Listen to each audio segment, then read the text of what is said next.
Hello everyone! Ngayon po ay gagawa tayo ng polenta. Yan, ito po ay corn flour. Yan, haluin natin. Mix together.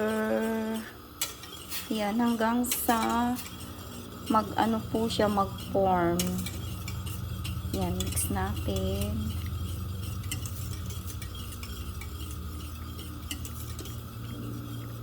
Ayan guys, nag-form na siya. Yan, form na, matigas na siya. Turn off na natin. Then, lalagay natin sa tray at wait natin siya hanggang tumigas. Lagay natin dito.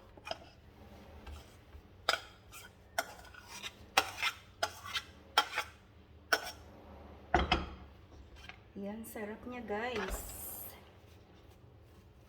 Masarap to kung ikaw ay mahilig sa mais. Yan, lagyan natin ng oil sa ibabaw.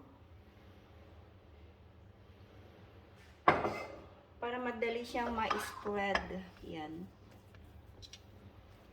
Very smooth. Yan ang sarap.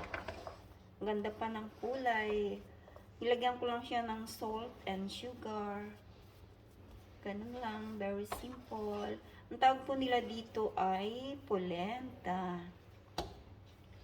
Ganyan lang. Yan. Then, palamigin natin. Then, guys, form natin siya ng ganito. Star. And heart shape. Like this. At yung heart naman, ganito. Wow! Diba guys? Heart shape. Heart shape naman siya. Ganyan. Ayun guys, yung nagawa natin. Ganda, diba? Then, lalagyan natin siya ng ganito. Diba guys? Yan. Look at that guys. Ang ganda. Wait, ibaligtad natin, ha? Yan, may finished product. Ayan, sarap. Ang ganda pang tignan.